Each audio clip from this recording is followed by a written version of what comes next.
गुरुजी, शुक्राना गुरुजी, अनंतम शुक्राना हमारे गुरुजी महाराज का।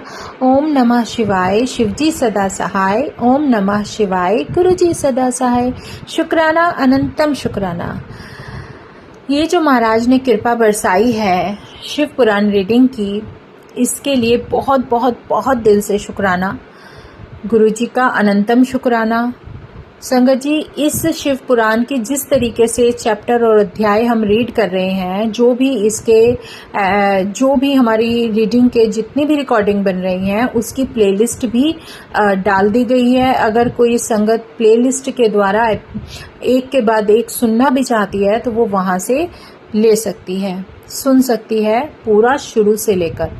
तो अब हम आगे चलते हैं 18th चैप्टर, जिसमें हम लास्ट जो छोड़ा था, किस तरीके से उस पंडित जी ने अपने पुत्र का त्याग किया था, और अब उसका त्याग होने के बाद उस पुत्र को उसके आगे का जीवन जो किस तरीके से उसको मोक्ष तक लेकर जाता है, उसके बारे में बताया गया है कि भगवान शिव की महिमा इसमें आपको पता चलेगी कि शिव का नाम और शिवलिंग का थोड़ी देर का जो कहते हैं ना, जो थोड़ी देर भी उसका चाहे तुम नहीं चाहते, तुमने अनजाने में भी सेवा की, तो वो भी आपको कितना फलित करती है, इस बारे में पूरी डिटेल बताई गई है। अब ध्यान से सुनिएगा, गुणानिधि को मोक्ष कैसे मिलता है। ये पंडित जी के बेटे का नाम है गुणानिधि और ये चैप्टर है 18।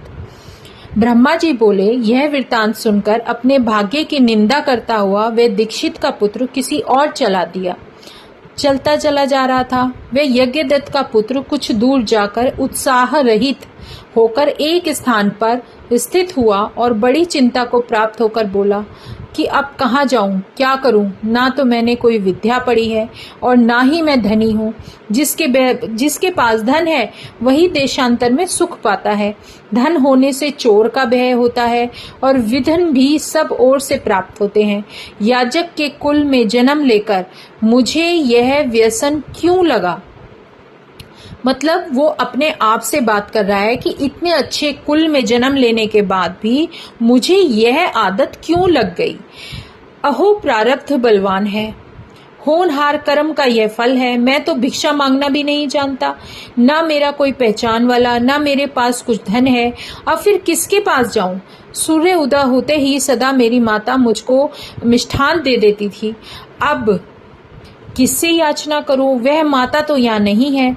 ब्रह्मा जी बोले, हे नारद जी, जब इस प्रकार वह बहुत चिंतातुर हुआ और अति दीन हो गया, तब वृक्ष के नीचे ही सूर्य भगवान जब अस्त हो रहे थे, उसी समय कोई शंकर की पूजा करने वाला पूजन की सामग्री लेकर नगर से बाहर आया। वह अनेक प्रकार से दिव्य वस्त्र धारण किए स्वजनों के संग शिवरात्रि के व्रत में शिव के पूजन को आया और शिवालय में प्रवेश करके उस बुद्धिमान शिव के भक्त ने प्रेम भक्ति से शिव जी की पूजना की। पकवान की गंध सूंघ कर यज्ञदत्त के पुत्र ने पिता माता के त्याग से व्याकुल होकर भूख से उसका पीछा किया। तो उसने देखा कि शिवजी पर ये सारा कुछ चढ़ाया जा रहा है और इसके मन में ये भाव उत्पन्न होता है कि जो भी ये हो रहा है मैं उस सबको ले लूंगा। वह शिव के भक्त जब सो जाएंगे तब जाकर वहां से सारा कुछ ले लूंगा। ऐसी आशा में वो शिवजी के मंदिर के द्वार पर बैठ गया।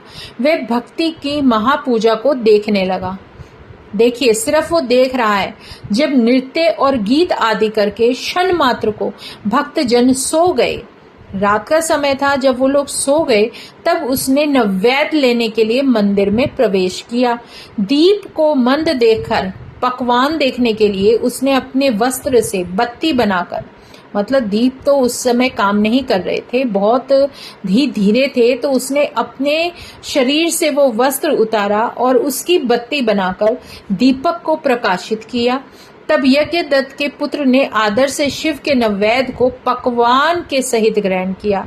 उसने जो कुछ भी वहां रखा था पकवान समझकर और जो कुछ भी था उसको बहुत प्यार से ग्रहण किया। जब वह पकवान लेकर वह शीघ्रता से बाहर चलने लगा तब उसके चरण, उसके जो पैर थे, उसके प्रहार के आघात से कोई पुरुष उस समय जाग उठा और यह कौन है, कौन है, पकड़ो पकड़ो, ऐसा भय की वाणी से चिल्लाने लगा। जब तक वह भय से भागता तब तक पुर के रक्षकों ने उसे मारा और क्षण में ही वह अंधा हो गया। मतलब एक इतनी पिटाई की उसकी कि वो एक क्षण था कि उसे कुछ भी दिखाई नहीं दे रहा था। हे मुनि, उस यज्ञदत्त के पुत्र ने नैवेद्य भक्षण नहीं किया था, लेकिन वो लेकर वहां से जा रहा था। यह भावी पुण्य का फल था और केवल शिव का अनुग्रह था। इतने में ही पाश मुकदर हाथ में लिए संयमनीपुरी के यमदूत विकट भट्ट उसे लेने को आ गए। इतने ही में किंकड़ी जाल से मंडित दिव्य विमान लिए शूलधारी शिव जी के पार्षद भी वहां पर आकर उपस्थित हो गए। शिवगण बोले, हे यमराज के गणों, इस परम धर्मात्मा को छोड़ दो। यह ब्राह्मण दंड के योग्य नहीं है, इसके सारे पाप खत्म हो गए। यह उसके वचन सुनकर यमराज के गण बहुत हैरान हुए और महादेव के गणों से बोले कि शिवजी के गणों को देखकर भयभीत हुए और यम के गणों से यह कहा कि यह गणों, यह ब्राह्मण तो बड़ा दुर्वृत्त है। यमगण बोले, इसने कुलाचार को त्याग दिया, अपने कुल को त्याग दिया, माता पिता के वचन नहीं माने, सत्य, शौच और संध्या स्नान में भी यह भ्रष्ट है। भला और कर्म तो अलग रहे, इसने शिव निर्माल्य का उल्लंघन किया है। यह आप सरीखों को स्पर्श के योग्य भी नहीं है। फिर शिव निर्माल्य के खाने वाले और शिव निर्माल्य को उल्लंघन करने वाले, शिव निर्माल्य को देने वाले, इनका स्पर्श अपुण्य को कैसे करने वाला है? विष को देखकर पीना चाहिए या उसका स्पर्श करना चाहिए? कंठ में प्राण आ जाने पर शिव का धन स्वयं सेवन ना करें। धर्म में जैसे आप प्रमाण हैं वैसे हम नहीं हैं। यदि इसमें कुछ धर्म का लेश हो तो हे गणों, हम भी सुनना चाहते हैं। शिवजी के गण इस प्रकार यमदूतों के वचन श्रवण कर शिवजी के चरण कमलों का स्मरण करके बोले, हे यम किंकरो, जो सूक्ष्म शिव धर्म है, जिनको सूक्ष्म दृष्टि वाले जान सकते हैं, उनको स्थूल लक्ष्य वाले तुम कैसे जान सकते हो? हे गणों, इस पाप रहित यज्ञदत्त के पुत्र ने जो कर्म किया है वो सावधान होकर सुनो।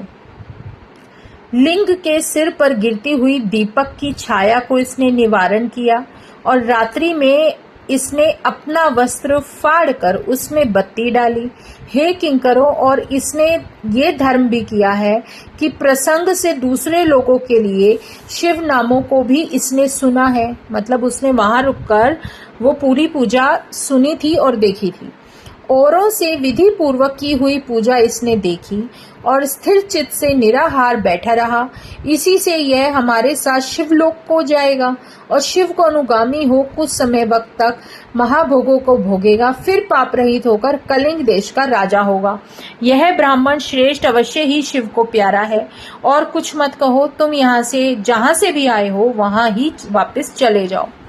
ब्रह्मा जी बोले, हे नारद जी, जब यह वचन सुनकर यमराज के दूत परांगमुख होकर अपने लोक को चले गए और यमराज को यह सब चरित्र निवेदन किया तथा शिव के दूतों का भी आदि से सारा वृतांत कहा, तब धर्मराज बोले, हे गणों, सावधान होकर मेरी बात सुनो, वचन सुनो, प्रसन्न हो, प्रीति से सब मेरा शासन मानो। हे गणों, संसार में जितने त्रिपुंडधारी हैं, जितने सफेद विभूति लगाए हुए हैं, उन सबको तुम छोड़ देना, हमारे पास कभी मत लाना, क्योंकि जो किसी भी प्रकार से लोक में शिव वेशधारी हैं, वह सभी को त्याग देना, हमारे पास उनको कभी मत लेकर आना। जो लोक में जटाधारी हैं, रुद्राक्षधारी हैं, उनको मेरे पास मत लाना। जो जीविका के निमित्त शिव वेश के धारण करने वाले हैं, उनको भी छोड़ देना और मेरे पास मत लाना। जो दंभ और छल से शिव वेश के धारण करने वाले हैं, वह सब छोड़ देना, मेरे पास मत लाना। इस प्रकार यम ने अपने किंकरों को आज्ञा दी। बहुत अच्छा, ऐसा कर वे हंसते हुए चुप हो गए। ब्रह्मा जी बोले, यमराज के दूतों से छुड़ाया जाकर वह ब्राह्मण शिव के दूतों द्वारा पवित्र मन होकर कैलाश को गया। वहां अनेक भोग भोगकर और शिवा और शिव दोनों का सेवन कर कलिंग के राजा अरिंदम का पुत्र हुआ। इसका नाम दम, और यह शिव की सेवा में परायण हुआ। बालक अवस्था में बालकों के साथ शिव की भक्ति करने लगा। क्रम से पिता के उपराम वह युवावस्था में राज्य पाकर उसने प्रीति से बहुत से शिव धर्मों को प्रवृत्त किया। वह दमन के अयोग्य राजा दम और धर्म को नहीं जानता था। सब शिवालयों में दीप दान के सिवाय और नहीं जानता था। अपने राज्य के सब ग्रामाधीशों को बुलाकर यही आज्ञा दी कि प्रत्येक शिवालयों में दीप दान दो। ऐसा ना करने वालों को अगर ये नहीं करते हैं तो मैं दंड दूंगा। वेद में कहा है, दीप दान से शिवजी संतुष्ट होते हैं। जिस ग्राम में जितने 2 शिवालय हैं वहां बिना विचारे सदा दीप दान करने चाहिए, और जो मेरी आज्ञा को भंग करेगा उसका सिर छेदन करूंगा। तब इस भय से सब शिवालयों में दीपावली होने लगी।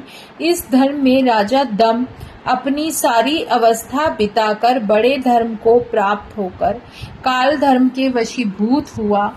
वह दीपों की वासना के योग से बहुत से दीपों को प्रज्वलित करके रत्नों के दीपों के शिखा में आश्रय करने वाला अलका का पति हुआ। इस प्रकार थोड़ी भी सेवा समय पर बहुत फलती है, ऐसा जानकर सुखार्थियों को शिव का भजन करना चाहिए। सब धर्मों से रहित कहाँ तो वह दीक्षित का पुत्र दैव योग से शिवालय में धन चुराने चला था और अपने स्वार्थ के निमित्त बत्ती जलाकर लिंग के मस्तक का अंधकार दूर किया।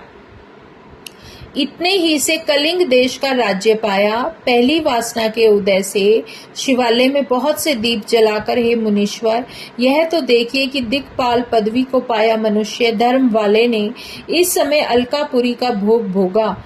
यह मैंने यज्ञदत्त के पुत्र गुण निधि का चरित्र तुमसे कहा। यह शिवजी का चरित्र संतोष करके सुनने वालों को सब कामना देता है। जैसे यह सब देवताओं के सिर मोर शिव के सखापने को प्राप्त हुए, वह आप एकांत मन से सुनो। हे तात, मैं तुमसे कहता हूँ। इस प्रकार इसमें ये बताया गया कि किस तरीके से पहले जन्म में वो कैसा था और जब उसको अगला जन्म मिला और शिव भक्ति के कारण उसको किस तरीके से मोक्ष मिला।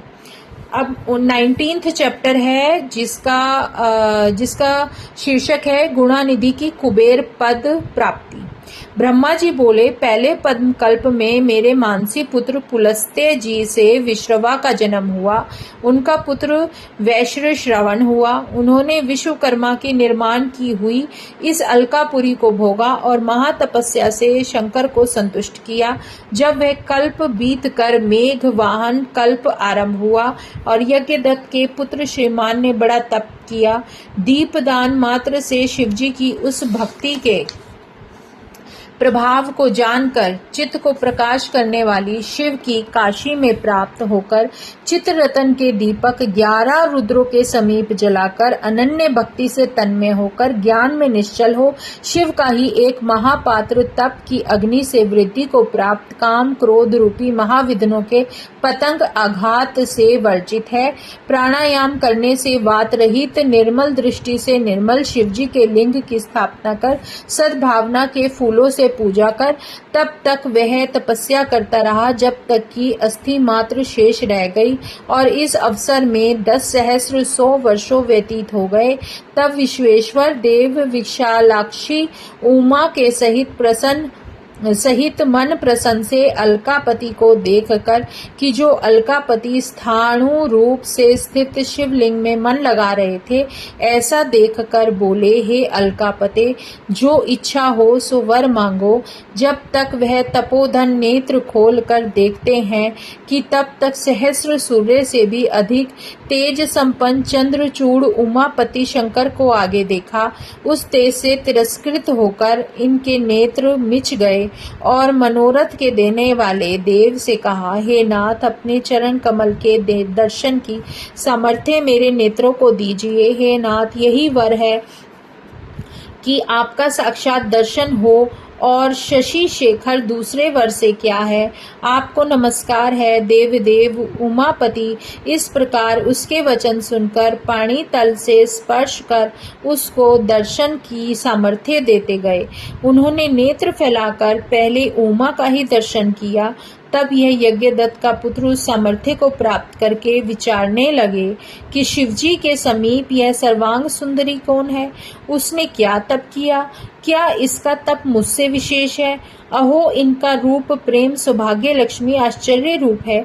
इस प्रकार यज्ञदत्त के पुत्र ने बारंबार यह बात कही और बार बार यही कहते हुए क्रूर दृष्टि से उमा को देखने लगा। तब तक कुटिलता से देखने के कारण इनका बायां नेत्र फूट गया। तब देवी ने शंकर से कहा, यह दुष्ट तपस्वी कौन है? बारंबार मुझे देख कर कहता है कि आप तप प्रभाव को कहिए। बारंबार दक्षिण नेत्र से फिर मुझे देखता है और प्रेम सौभाग्य संपत्ति से मेरे रूप की असूया करता है। यह देवी के वचन सुनकर शिवजी हंस पड़े और बोले, हे उमा, ये तुम्हारा पुत्र है। क्रूर दृष्टि से तुमको नहीं देखता, किंतु यह सोचता है कि तुम्हारी तपोलक्ष्मी कितनी अधिक है। ऐसा देवी से कहकर फिर शंकर ने यज्ञदत्त के पुत्र से कहा, हे वत्स, तुम्हारे तप से प्रसन्न होकर मैं तुमको वर देता हूँ कि तुम निधियों के अधिपति और गुहियों के ईश्वर होंगे, यक्ष और किन्नरों के राजाओं के राजा होंगे, पुण्य जनों के प्रति और सबके धन देने वाले होंगे। मैं तुमसे नित्य मित्रता करके सदा तुम्हारे समीप निवास करूंगा। हे मित्र, तुम्हारी प्रीति के बढ़ाने के निमित्त अलका के समीप रहूंगा। हे यज्ञदत्त के पुत्र, यह उमा तेरी माता है। हे महाभक्त, तू इनके चरणों में प्रणाम कर और प्रसन्न चित्त से दंडवत कर। ब्रह्मा जी बोले, इस प्रकार शिवजी उसको वर दे। फिर उमा से बोले, हे देवशी, इस अपने अंगज पुत्र पर प्रसन्न हो। शिवजी के वचन सुनकर जगदम्बा पार्वती प्रसन्न चित्त से यज्ञदत्त के पुत्र से बोली, हे वत्स, सदा शंकर में तुम्हारी निर्मल भक्ति हो। तुम एक नेत्र से रहित होंगे, तुम्हारा वाम नेत्र न होगा और जो वर देव ने तुम्हें दिए हैं ठीक उसी प्रकार रहेंगे। हे पुत्र, मेरा रूप देखकर जो तुमने ईर्ष्या की है, इससे तुम्हारा नाम कुबेर होगा। इस प्रकार देवी के सहित महेश्वर वर देकर वैशेश्वर नामक स्थान में कुबेर को प्रवेशित करा दिया। इस कुबेर ने शंकर का सखित्व पूर्व काल में इस प्रकार पाया था कि अलका के निकट ही शंकर का स्थान कैलाश हुआ। कुबेर कैलाश गमन, कुबेर और शिव का सखा भाव, ये है इसमें 20वां चैप्टर।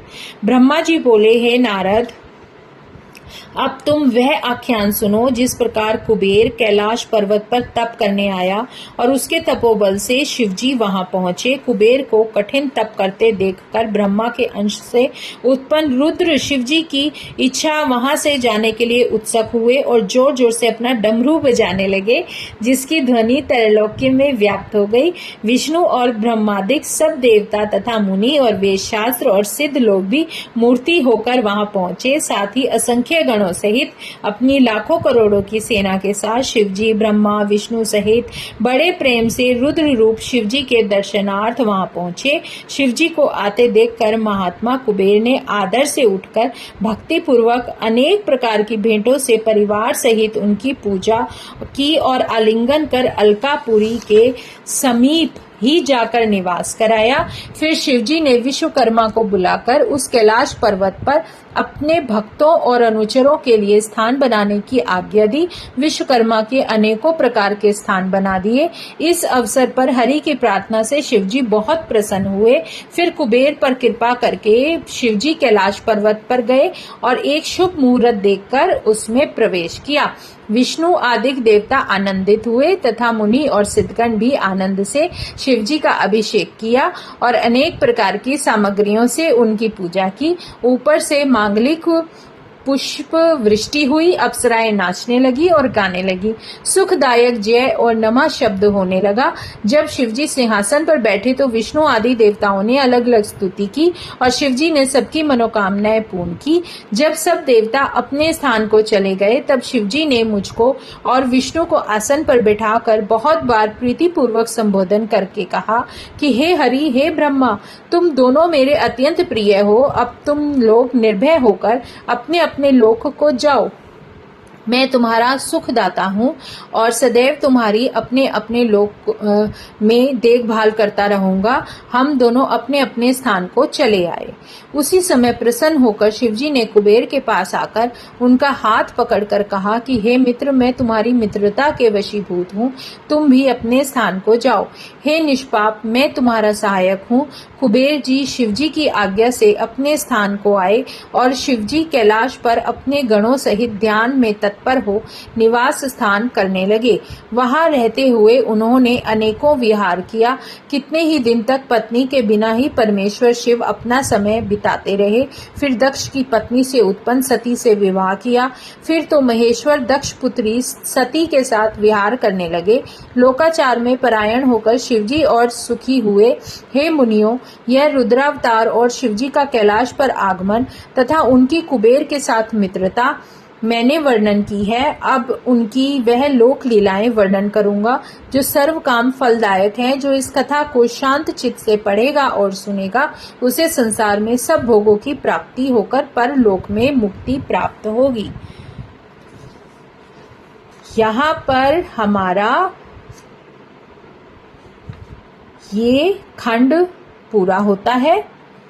इसके बाद अगले खंड में द्वितीय सती खंड प्रारंभ होगा, जिसमें सती के बारे में पूरी डिटेल में बताया गया है। तो जय गुरु जी, शुक्राना गुरु जी, अनंतम शुक्राना। ओम नमः शिवाय। शिवजी सदा सहाय। ओम नमः शिवाय। गुरुजी सदा सहाय। शुक्राना, अनंतम शुक्राना।